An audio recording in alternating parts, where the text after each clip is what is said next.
Om Vang me manasi pratisthita mano me vachi pratishthitam Aviravirma edi Vedasyama anistha Shrutam me ma prahasi Anena dhitena horatran sandadhami ritam vadishyami satyam vadishyami tanmamavadhu tadvaktaramavadhu avatu mam avatu vaktaram avatu vaktaram. Om Shanti, Shanti, Shanti.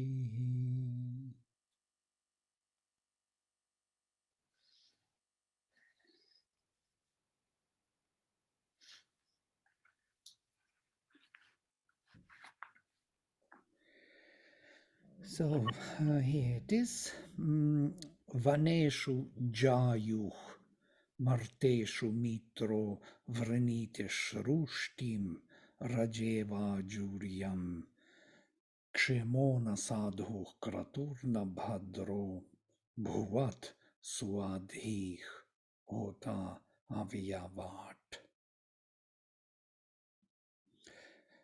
Sri Aurobindo's translation. He is the conqueror in the forests.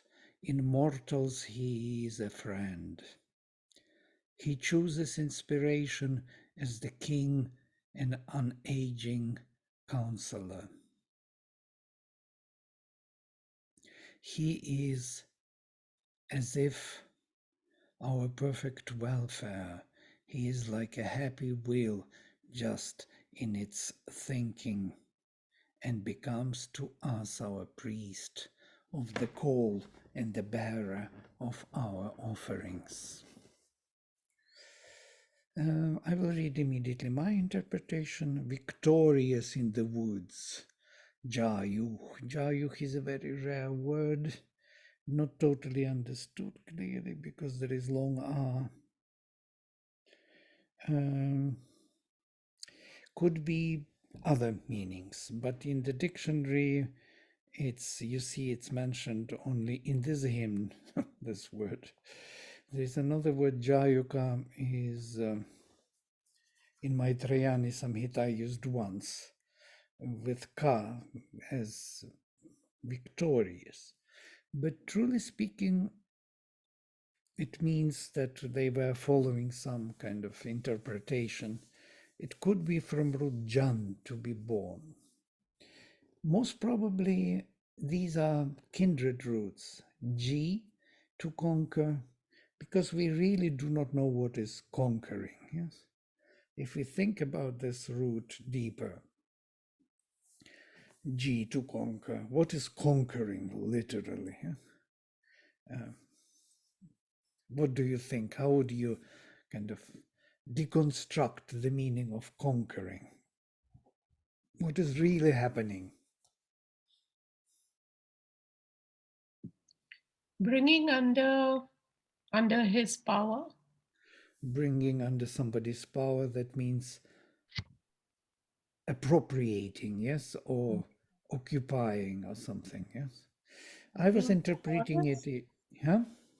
Being victorious. Being victorious, what does it mean? Victorious over some obstacle, yes. So to say removing the opposition, meaning appropriating, yes, adopting it, making part of oneself, as it were. So if we What about deconstruct the meaning, yeah, the basics. what about his master in the forest? Right. The master, very good. Master, the one.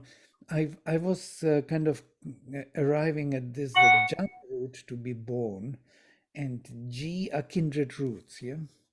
So to say, to appropriate, to make part of oneself, of one's life.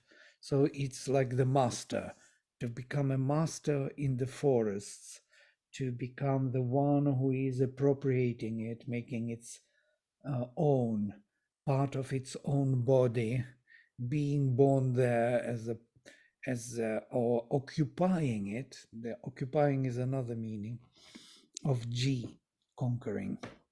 So it has something to do with piercing and occupying it, appropriating, making it one's own. So the one who is in the forest, and these forests is another meaning is vanam, is the delight, because forests are full of soma, of that ambrosia, of the immortality, of the sap of immortality, or the juice of life, which is living, yes, which is not dying by the plants are dying, but they produce progeny through the seeds. So the trees continue their life, though they dry up. But they have progenies. You see all this around us because of soma of that immortality within the matter makes matter continue. We have progeny. We continue to live though we die. So this is the mystery of life. Yes? Oh, somebody is talking. Vladimir, could forests also mean the senses? Well, yes, definitely. So soma is a sensual delight. Yeah. Interestingly, though it is such a prohibited meaning in the later yogic literature, sensual delight is something which is not welcome. Vairagya is rather welcome. Yes, this kind of detachment and not seeking pleasure in life. But in the Veda, it's not so. They're looking at the world as the enterprise of the spirit, as an embodiment of spirit. Yeah? So he is the one who is born in this in soma. He is the one who consumes soma. So this vaneshu jayuh can be having many shades of meaning. Yes, conqueror of the sensual delights. He is consuming them. He is as consciousness as the divine will grows through those sensual delights, which are in matter. He's spreading in matter, spreading, conquering, being born in all material delights, because the soma is behind them. Marteshu Mitrach, another simple statement. Among mortals, he is Mitra. Usually, Mitra in the masculine gender is the Godhead. Yes, Mitra as the divine consciousness, from root ma, to measure, the one who measures the being with his consciousness among mortals. Or Sri Aurobindo translates as a friend, could be translated as a friend. In the classical Sanskrit, it is only in the neuter, but here it's in masculine gender, so we could think of it as a consciousness, the divine consciousness in the mortals. He represents, and it is very often compared to Mitra. He is constantly compared to Mitra as the presence of the divine consciousness. So he is the consciousness of the divine in mortals, in those mortals who are dying, but who continue through the ambrosia, through the sap of immortality or soma present in them, and they continue through progeny, though they are mortals. So he is that consciousness. Vrenite shrushtim rajeva ajuriyam, and he's choosing the ever fresh, ever ajurium, and never dying, never being worn out, shrushtim. And shrushti is inspirational knowledge. From root shru, to hear, Sri Aurobindo usually translates it as inspirational knowledge. knowledge that inspires us to discover the divine. So he chooses that knowledge ever young, as if the king, Raja, as if the shining one, or as the ruler. It's an interesting word, Raj, from root Raj, to shine and to rule. Shining and ruling. So the kings were shining rulers, full of awareness, consciousness, higher powers, noble powers, powers which are charged with higher consciousness. Usually luminosity is associated with consciousness, always, yeah? Light, go, gavach, the cows are the rays of light, the rays of consciousness. But here Raj root has two meanings, to shine and to rule, power, to have a power and to have consciousness together. Yeah? And this is a quite interesting combination in one rule, in one root. Kshemona sadhuch kraturna bhadrach, kshemach na sadhuchs. He is like kshema, perfect in usage, I would translate. So in sadhu is an interesting word, which means sadhu. We know who sadhu is, but it is from root sadh. Siddh is a weak form. Siddhyati, from here siddhi, the powers which we acquire, certain realizations. Realization is a good word. So sadhu is that. From sadhana, we have another word. Yeah, sadhana. What is sadhana? Is that number of movements which are leading to the goal, or number of rules which are ending in the successive, in this success. So they are leading to success, to reach the goal. So sadhu is that which is leading to the goal or makes movement successful. So kshemach, interesting word, which is constantly used in the Veda and in Upanishads, in Brahmanas, yoga kshema. We meet this constantly, even in the Gita several times.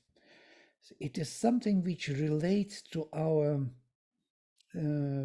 it's like our properties or our qualities, faculties, which we use in order to be in this world, so to say. It can be our house, it can be our things, our clothes, everything what we use as part of ourselves.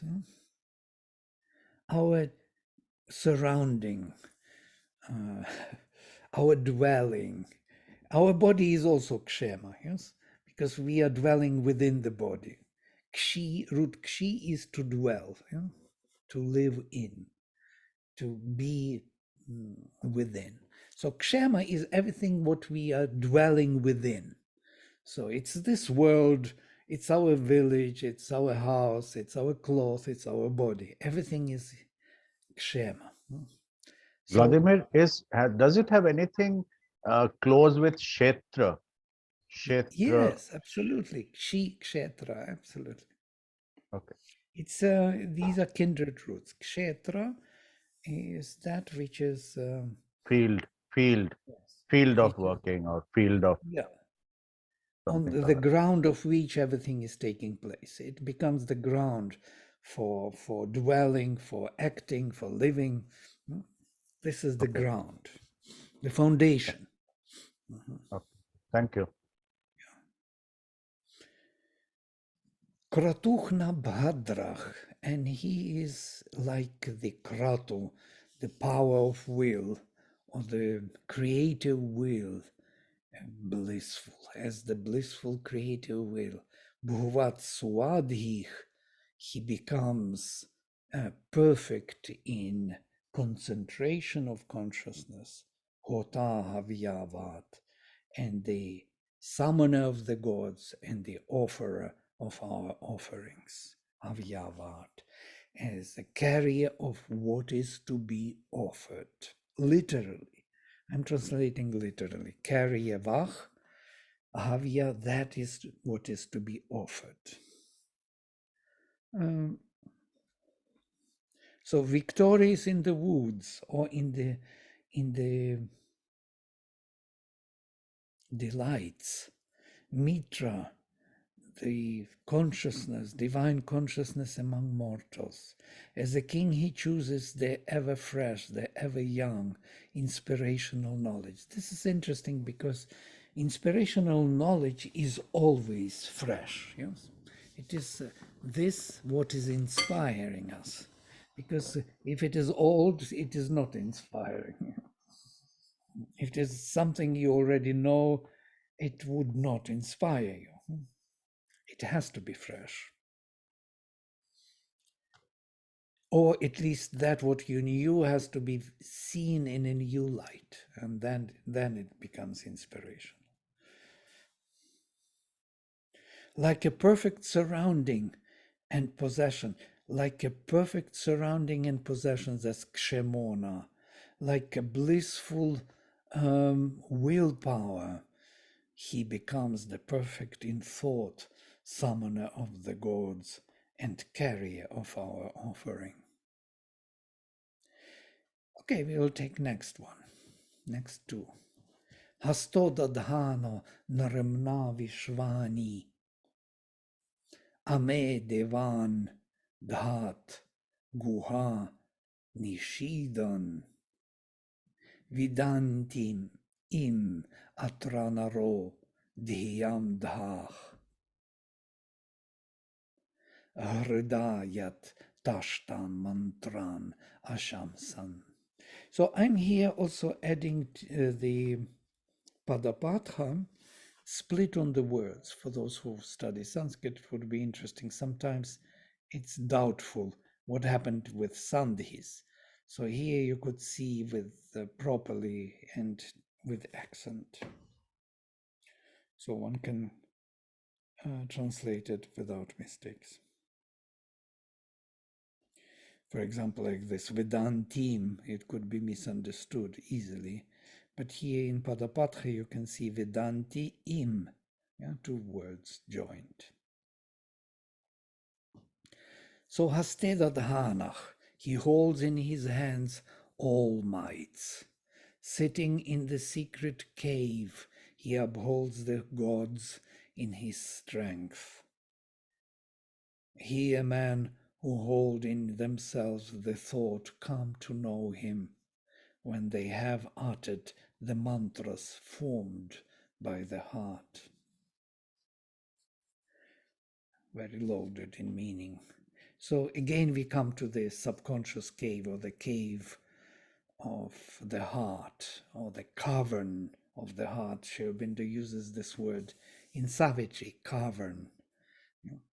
So in that cave, in that secret place, guha, it's usually guhayam, haradi guhayam, that becomes a constant phrase in the Brahmanas and Upanishads, in the cave of the heart. There is this Angushthamatra Purusha, or Antaryamin, or Antaratma. He is seated there, our soul, within the cave of the heart. So Hastedadhanach, holding, as Sri Aurobindo translates, but I translate establishes. Dha can have two meanings: to hold and to establish, to settle, to put down, to fix even. So he fixes in his power all the strengths of the soul, or he holds in his hands all mights.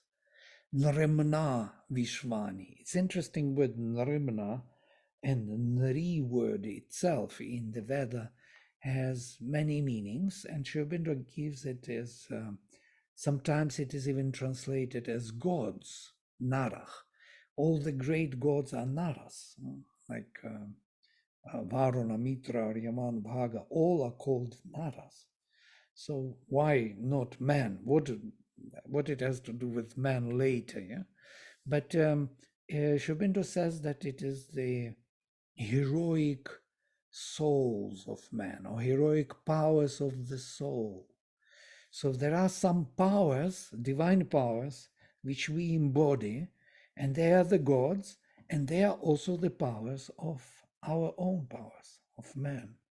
And that's why later Nara means the man as the fighter, as the male, you know, as the just has manhood in him. Man not as a mind, but as a victorious power to conquer the world. You know?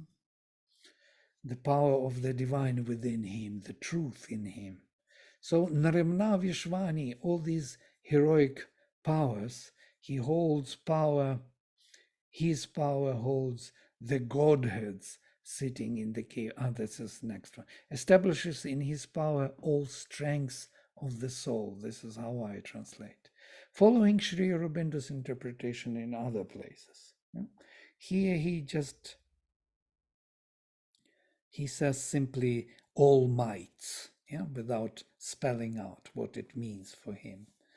But if we know what Nri is, that heroic powers of the soul, then these mights are of that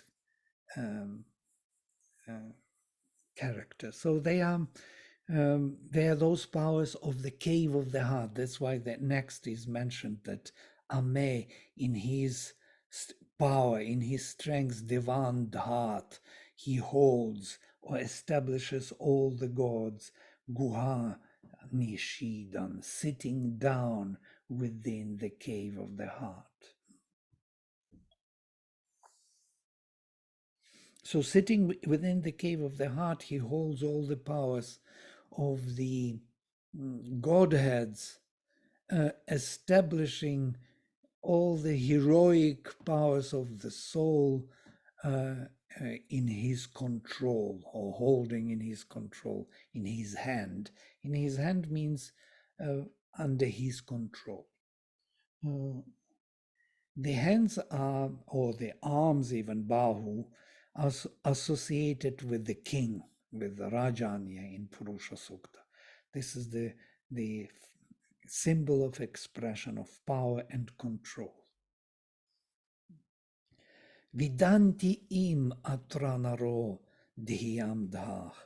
And here man who hold in themselves the thought, dhyam dhah, come to know him. Vidanti im. So they discover, literally, Vidanti, discover. Here they discover him, the heroic souls of man, or the man in Narach, you see, Dhyam Dhah, holding the higher thought, or thought with capital T, you see. Dhi is that power of concentration of consciousness. From here, dhyana later, dhyai, dhyayati, all these words. So holding the higher concentration power, the man with this soul powers here discover him.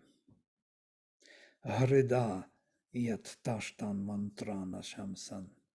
And then one more addition, discover him when they have uttered yat ashamsan, when they praised, literally, or uttered the mantras, mantran, tashtan, carved or fashioned or even formed by the heart, Hrida.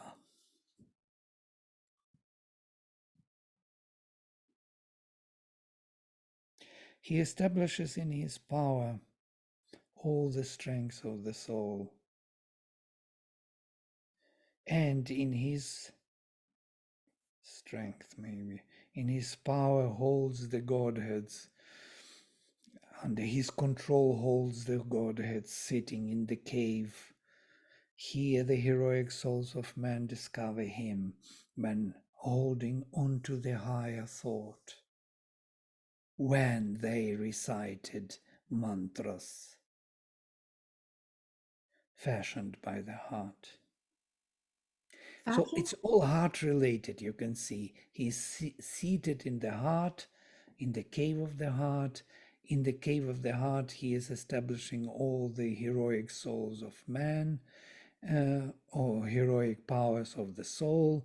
And him, the heroic man, these powers discover, holding to the higher concentration by pronouncing the mantras or fashioned by the heart. Again, heart and heart. But there is interestingly that dhyamdhar, holding to the thought, higher thought, and pronouncing mantras, speaking mantras of fashioned by the heart. So this thought and word, mantra, they are constantly two foundations of the Veda. We see them as mind and word constantly going together, manas and vak. We have this Rigvediya Shanti Patra, Vang me manasi pratishtita. My word is established in my mind, and my mind is established in my word. These are the two foundations of the Veda. And also mind belongs to the power, whereas word belongs to the knowledge. So knowledge and power, these two foundations, the form, the seeing of the form, mind, formation. Mind itself is from root ma, kindred to root ma, man, to form, to shape, to hold the form, to perceive the form as separate, apprehensive cognition, and the word is a comprehensive cognition. And these two are the foundation of the Veda. So, Vladimir, this is like coming from within, right? The Yes. word, it's coming because in Savitri, in the yoga of the kings, the soul's release, Sri Aurobindo has described it beautifully, this process. Right. In Yes, it is. Yes, mantra is. Yes, there's a beautiful passage on mantra. You can read if you have it. It would be lovely to. I have marked down pages and pages of it. How will I read it? Well, there is a mantra. It sinks into this prophet's or seer's ear. Yes, there is this passage very well known, which may explain what mantra is, and how it is being shaped in the heart. The mantra shaped in the heart is Brahman, actually. Yeah, in the Veda it is Brahman. The word which is shaped in the heart is Brahman. Here he says Hridamantran Ashamsat. This Hridamantran Ashamsan, that means the mantras which are Brahmanas, Brahmani. So it's on page 37. I do not know. I don't see. Can I read out this page? Yeah, please read. God found in nature, nature fulfilled in God. Already in him was seen that task of power. Life made its home on the high tops of self. His soul, mind, heart became a single sun. Only life's lower reaches remained dim. But there too, in the certain shadow of life, there was a labor and a fiery breath. The ambiguous, scowled, celestial puissance worked, watched by the inner witnesses, moveless peace. Even on the struggling nature left below, strong periods of illumination came. Lightnings of glory after glory burned. Experience was a tale of blaze and fire. Air rippled round the argosies of the gods. Strange riches sailed to him from the unseen. Splendors of insight filled the blank of thought. Knowledge spoke to the inconscient stillnesses. Rivers poured down of bliss and luminous force, visits of beauty, storm sweeps of delight, rained from the all powerful mystery above. Thence stooped the eagles of omniscience. A dense veil was rent, a mighty whisper heard, repeated in the privacy of his soul. A wisdom cry from rapt transcendences sang on the mountains of an unseen world. The voices that an inner listening hears conveyed to him their prophet utterances and flame wrapped outbursts of the immortal word and flashes of an occult revealing light approached him from the unreachable secrecy, and inspired knowledge sat enthroned within, whose seconds illumined more than reason's years. An ictus of revealing luster fell, as if a pointing accent upon truth, and like a sky flare showing all the ground, a swift, intuitive discernment shone. This is just one page I read. Yeah. No, yeah. This is beautiful, this flaming outbursts of the word. I found another passage of this mantra, and just if since we are already in Savitri, we can read what Shobindu says on mantra that we Yes. projected. Here it is. As when the mantra sings in yoga's ear, its message enters, stirring the blind brain, and keeps in the dim, ignorant self its sound.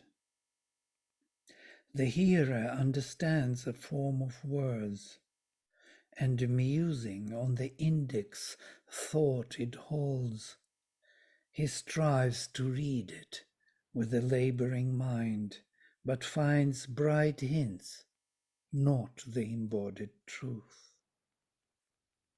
Then, usually he uses this then comma always in Savage.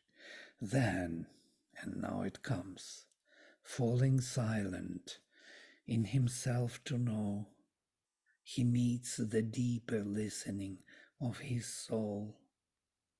The word repeats itself in rhythmic strains, thought, vision, feeling, sense, the body's self, and are seized unutterably, and he endures an ecstasy and an immortal change. He feels the wideness and becomes a power. All knowledge rushes on him like a sea. Transmuted by the white spiritual ray, he walks in naked heavens of joy and calm, sees the God's face, and hears transcendent speech.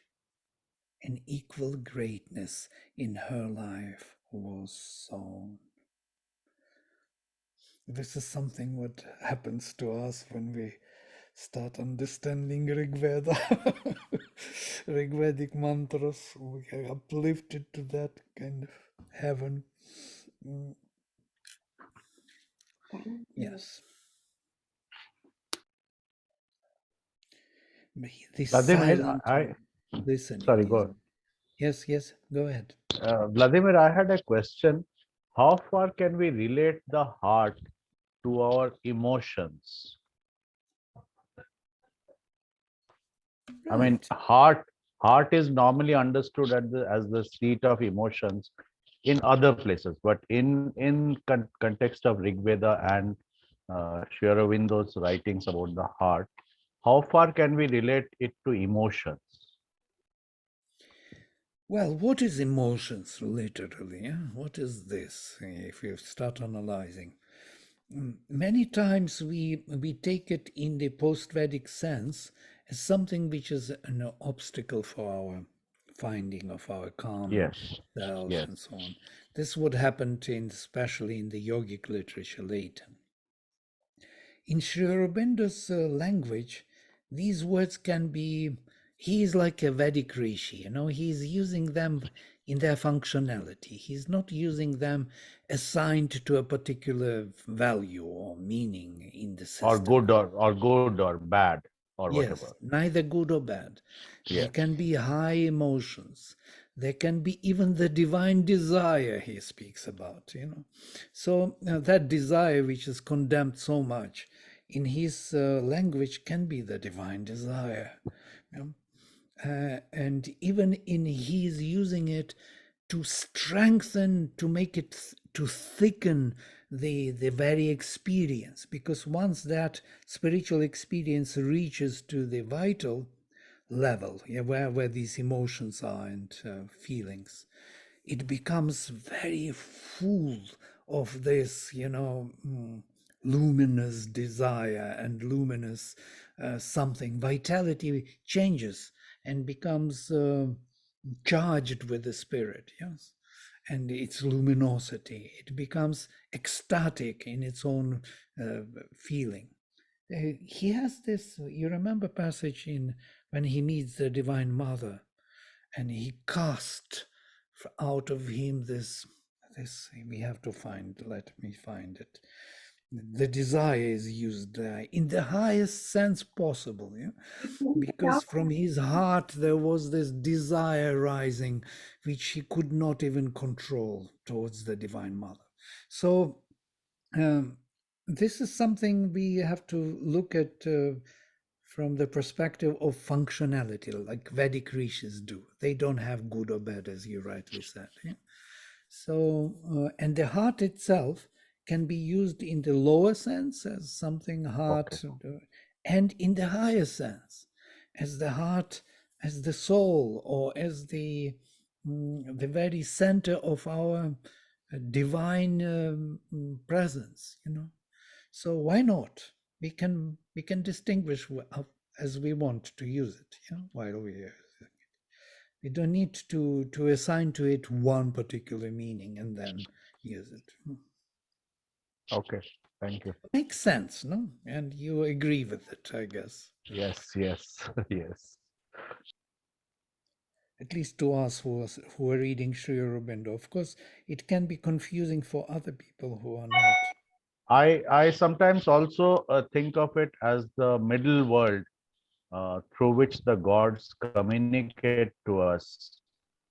They do not communicate through thought and they cannot communicate through the body, but they do communicate to us through the heart. So I do think of it as the middle world, sort of. Yes. And you see, heart is the center of bhakti. And Yes. so this bhakti is considered to be the crown of the whole yoga, of Purna Yoga. So how come? The heart, not the head. So in the later language, we see that the head is above the heart.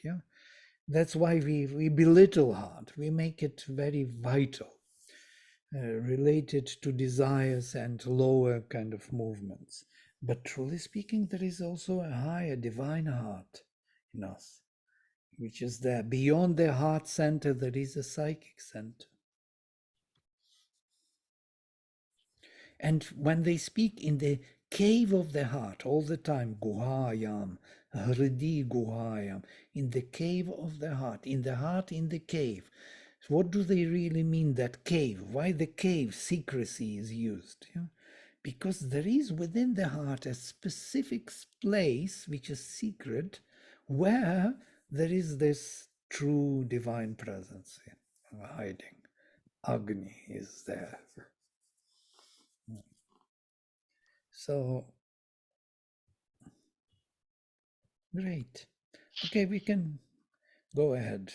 That was the mantras. These mantras, shaped by the heart or heard by the heart, By these mantras, they are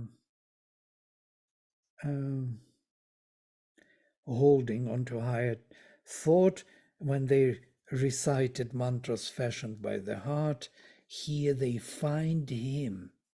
The heroic souls of men find the divine presence in the cave of the heart, in the cavern of the heart. So they need to hold to the higher thought, higher concentration, and fashion the mantras by the heart. Once that is done, they may discover him there in the cave, in the cavern. Vladimir, I have a question. Yes, go ahead, Rashi. You're here. Nice. Because you're talking about bhakti and that being the crown of the yoga. Could you speak a little bit about, there are some people who are always like, for them bhakti is towards a guru, and there are some for whom bhakti is towards a certain god, say Krishna, and they're chanting his mantra. Hare Krishna, Hare Rama, that mantra is there with so many people chant all the time.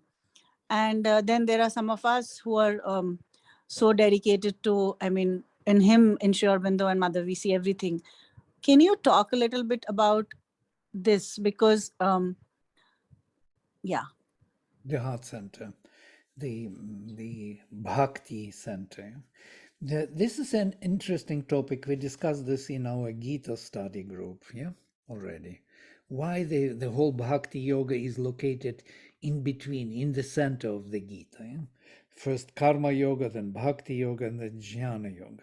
And it misled many scholars. They thought that jnana yoga is the highest, and bhakti yoga is in the middle. It's like on the way towards knowledge. Which is total misunderstanding of the bhakti yoga. And Sri Aurobindo says in his explanation, he says that the first step is karma yoga, when we make an effort to realize ourselves, and the smoke of our sacrifice, the smoke, is reaching to heaven. And then when we reach to heaven, is the second step, is jnana yoga, not bhakti. We realize ourselves. We find who we are, our unborn self. We realize that witness Purusha in ourselves. And the third step becomes a bhakti yoga, when the heaven answers to our call. So the bhakti, the love towards the divine, is actually the answer to our call. The grace answers. Yes? And when they meet our call and grace, that is bhakti. Bhakti is the result of the connection of heaven and earth, and not on the way to heaven. Without heaven, without heavenly response, we cannot love the divine. How can we love someone we do not know? We have to have some knowledge of who we love. So that self-realization is necessary to love the divine. So many people who believe that bhakti is some kind of exaltation of the vital, without knowing the divine, I love the divine, I love it. That is something which is not true. And then what they have to do, they have to exalt the vital. And this exaltation of the vital without knowing the divine is actually a very common thing in the world nowadays. You can find them in US also, in all these churches, hallelujah. When you hear those roarings in the church, you understand that it's all a self-exaltation and indulgence of the vital. People put themselves to trance, actually. They can fall into samadhi, but it has nothing to do with the divine. Nothing at all.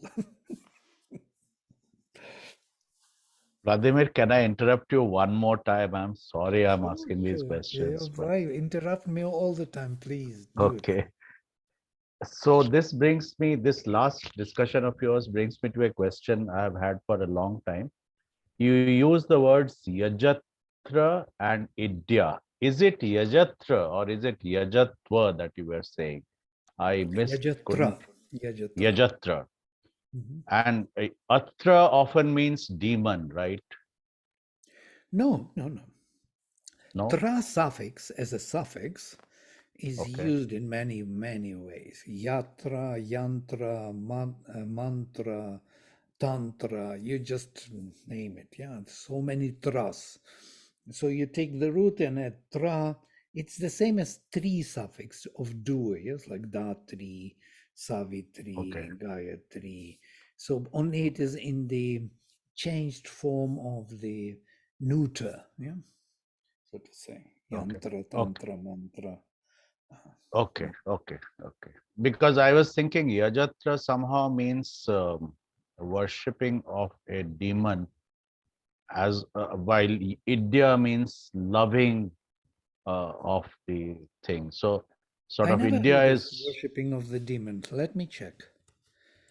It could Atra, be. Atri, it is Atra word often means, that's what I read somewhere. I'm not sure about this. Okay, okay. Worthy or worship or sacrifice, deserving adoration. This so in the dictionary, but this dictionary is always very, very approximate. Literally, yaja is from root yaj. Tra, I would say, as the one who is doing this sacrifice. Okay. Literally, the doer of the sacrifice, but not even the doer because it's in that sense of the neuter, like the very office of the sacrifice. Okay. Thank you. Yeah, I think we can move on. Sorry, I Yeah, was sure. taking time. It's a very common in the Rig Veda, Idya and Yajatra, Priya and Yajatra, in many, many hymns. All right. Ajonaksham. Well, Rashi, was it kind of close to that what you wanted to hear, or you are disappointed Yeah, with the yeah, no, no, vital? I absolutely understood, because that's what I was thinking. What is it? Like I give the example of, say, ISKCON. I've gone there many times. I have a lot of love for all of this, but I always wondered, what is it? What is it that is happening in people, and then what is it that we are doing which is different? And so you kind of answered that. Because because I'm an actress and I'm good in performing and I love the rituals and all of that, I can just do it for those 5 minutes or 10 minutes or 20 minutes. But there are people who spend their entire life following that, doing the japa in that way, doing the mantra in that way, doing the pujas and the rituals and this and that. And I always felt, why is it I cannot do like that? I not have bhakti, or I'm not surrendering enough? Or what is it that what is it that makes me feel, okay, it's done now, I have to leave this space? So now you've answered it. I love you, Vladimir. Thank you very much. No, thank you. There is also other way around. Not only that the people can exalt themselves before they know, Huh. I'm sure that there are many ways of arriving at the divine presence. Yeah, maybe this could be also the way if the something inside is ready, and this exaltation may push. Could be. I'm not Hmm. saying that it cannot be or something. Yeah? Hmm. Hmm. Hmm. But Hmm. Hmm. in its majority, 90% people are, of course, doing this as a religious, ritualistic, Practice. Hmm. especially Hare Krishna, Hare Rama people going around, and dancing and all these kirtans and bhajans, and they are going into trance. But that trance is not real trance. This is what I want to say. It's Yeah. made by the vital trance. You can put yourself into this trance. I can make it myself for myself. Hmm. It's not Hmm. biggie, speaking. Hmm. The same Hmm. with poetry, the same with the music, the same with everything. There can be a Hmm. vital representation of the true event, yeah, or kind of, Hmm. and that representation we will believe in to the extent that we identify with it. It's like samadhi, you go into that trance, you identify with this object, with your consciousness, and you live it, you become it, So Hmm. the same thing. It's like an actor in a way, who believes in his role to the extent that he becomes the role. Right. My other one part of that question was also about, I cannot say verses, but there's like a lot of people always, like especially in India, every family has a guru or like a family guru or a clan guru, or there are lots of gurus in India.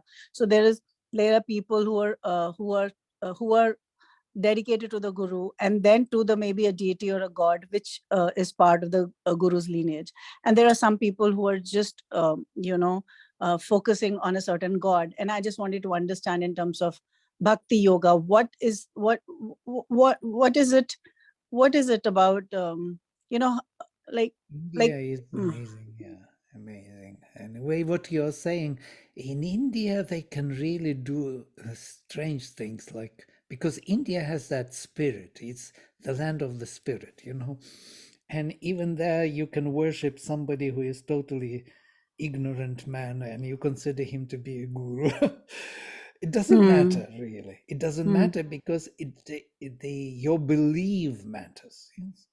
Not really mm, whom you worship, because the divine is everywhere, in everybody. So if you mm, find the divine in some ignorant man, then you find the divine and you're happy, you're mm, connected. So in India, mm, they knew about this. That's why all kinds of gurus are allowed. You can be, mm, you claim to be mm, a guru, okay, you are guru. Doesn't matter. Because anyhow, I will worship the divine in whatever form. So there is no mm, problem with that. I will not judge you for that. Why should I do this? I will just do mm, harm to myself only. You're guru, okay, mm, be guru. If you have mm, following, you have following. So what to do? So I will not judge mm, the following either. Why should I? They believe they found some connection. This is an mm, mm. amazing. It happens only in India. You will not find it in other places. Here it's Okay. very judgmental in the West. Hmm. Okay, we have so many gods and we have so many gurus. We have so much to do. Yeah, and Okay, thank you, everybody Ladna. and anybody can be guru, and it's okay. Hmm. Really, Hmm. it's totally Hmm. okay. You know the story of the Buddhistic story. Buddhists also knew about this, about the tooth of Buddha. Most probably, I told you already this story. No, No, this is Ladna, please tell. You have to finish with the story for sure. this is about bhakti, tooth of Buddha.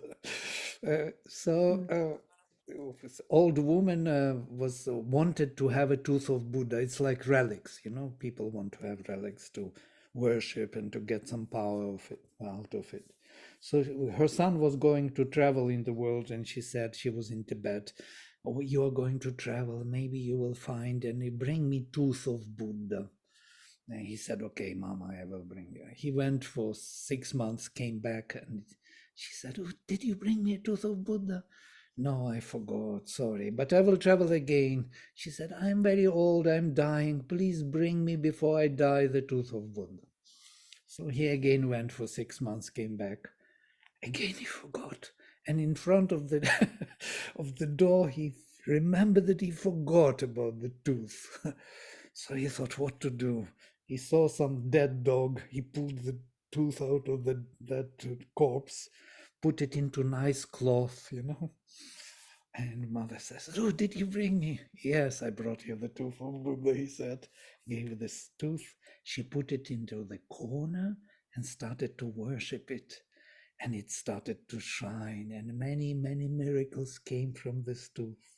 And many people came to worship the tooth of Buddha. This is the story of Buddhistic religion. And I believe this is absolutely true. Yeah? So the divine is everywhere.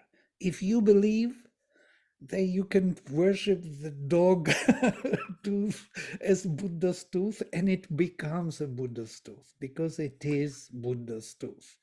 So everyone is guru, and everyone can be worshipped, and anything can be worshipped if you believe so. This is India. This is the beauty of India. Oh, Spiritual land. can I just quickly jump in? Sorry. Mm. Dattatreya had 24 gurus. Mm. You know, Dattatreya is believed to be an incarnation of Lord Shiva. He was one of the great saints in the West. He was a Shiva devotee, and he had 24 gurus, he said. And who were those gurus? Animals, trees, plants, nature. He said, you can learn from everything in life. Absolutely. And if you have learned something from someone, whether it be a tree, a flower, a dog, it is a guru, it is a teacher. Absolutely. That is the belief. Yeah. Thank you for sharing that. I just came from a place where Dattatreya lived and meditated. That gufa is now turned into a little like a temple kind of a place. And I was there. They never told me this part. Rest everything they made me do. Pray to. I mean, I landed up there. I didn't know about it. So okay, thank you. You're welcome. Beautiful. Yeah, this is really touching. Sri Aurobindo says that the guru is within, and the real guru is the one who is triggering within you the real one, the real guru, who will teach you everything. So that is the guru. So who triggers it? He is the one. Yeah. He's your guru because he connected you to your guru. Finally. Okay, on this nice note, we can stop here today and take this, continue this verse later, next time. Just a quick question, Vladimir. So how would you differentiate between the vital trance and the actual trance when we were talking about? Somebody's talking. I can't hear totally. Wait a minute. Nidhi, yeah, it's you. Yes. Yeah. Oh, So you're very my question. calm voice. I will increase the volume. Okay, go ahead. So my question is, how would you differentiate between a vital trance and the actual trance? Trance is trance. You can go into trance by whatever means, by the physical concentration. Samadhi is actually, you know, that samadhi is the technical thing. So when your mind is focused on the object of thing or the image of things in the way that you become identical with, so you disappear as the one who observes.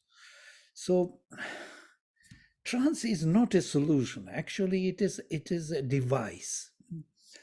Samadhi, Mother even speaks about this. She says she was never going into samadhi. She always maintains the observer, herself. Whatever she learns, she's kind of coming to total knowledge about thing by identity, but she doesn't lose herself in the object of sense. This is important for us to understand. Yeah? So any identification is just a technology. It's not really the knowledge. Yeah?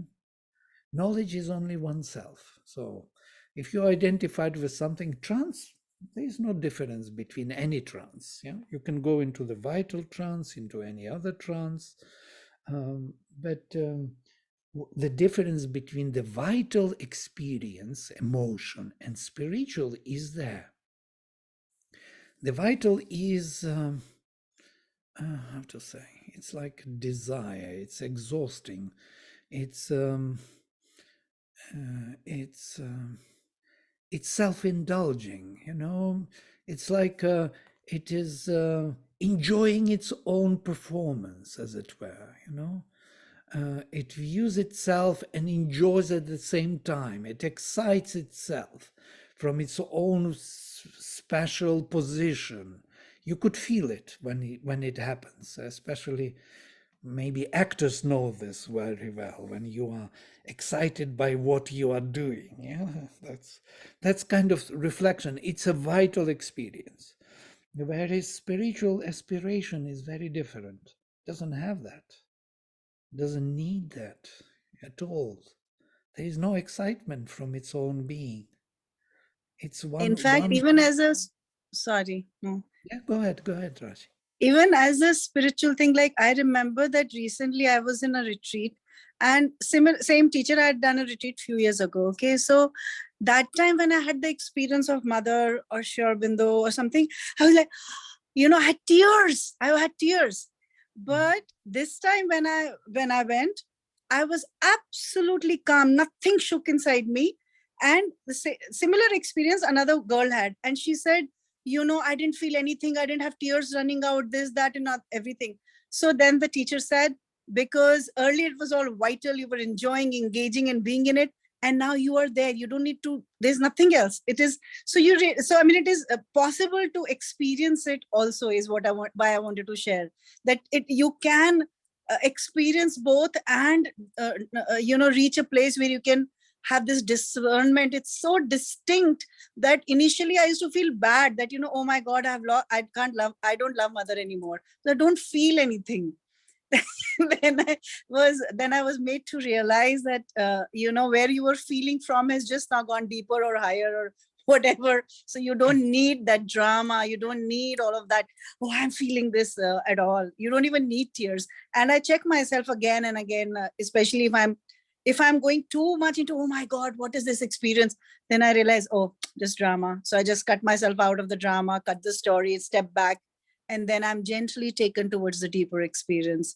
So yeah, I think it's worth experimenting. So that's why I was sharing. So nice. But so could they be the psychic tears though?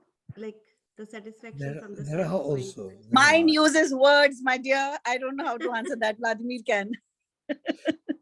psychic tears. What you are referring to is the intensity of the psychic presence is so huge that our weak vital, cannot handle it, and the intensity of I'm crying very often, and I say that I have a weak vital because it reacts to this intensity of spiritual experience so much. And of course, I am hiding it away. I'm not showing my tears. I'm not wearing them proudly to show how spiritual my experience is to myself or to others, because some people are doing it also. But it is happening. So it is not only the excitement of the vital and then arriving at spiritual possible, but also other way around possible. The intensity of the inner is so bursting the vital, that the vital, with the beauty of experience, with the beauty of something which is taking place, cannot handle the intensity. And then you start weeping somehow. But these are the tears of joy, not of tears of... And this happens, you watching movies, some beautiful event, somebody sacrificed himself so beautifully, said the truth when it was not expected, when it was dangerous, and he did it anyhow. And it causes this burst of vitality in you that cannot handle the power of the truth. So it happens. In fact, Mother talks about psychic tears, because the psychic is about this feeling, strong feeling of love. It comes from that place of love, Yeah. which is, yes. So if it happens, don't judge yourself too much. But if it is the self-exaltation and indulgence in this case, for example, when I was a small kid, I could cry by... My sister was playing with me this game, coming to me and saying, "Can you cry?" And I could change something inside, and my tears were coming. I could do it as an actor does, So I was a good actor when I was a child. Maybe still I'm an actor. Playing the game now in the spiritual realm. So there is nothing wrong about the feelings, emotions. This is what I want to say. We should not judge them, because they are part of our reality. And without them, the whole life will dry out and we will have nothing, no experience. What is this only mental thinking, or, kind of going into meditation, half sleeping all the time? This is no life. Life has to live. It has to be charged with the spirit. It has to become beautiful and meaningful. And so we need to bring that spiritual influence to life. and make it beautiful. So great. Okay. Om. I'm closing with mantra. Om Sarve Bhavantu Sukhinaha Sarve Santu Niramaya Sarve Bhadrani Pashyantu Ma Kaschit Dukkha Bhag Bhavet. Om Shanti Shanti Shanti. Shri Gurubhyo Namaha. Hari Om. Hari Om. Hey, Yeah.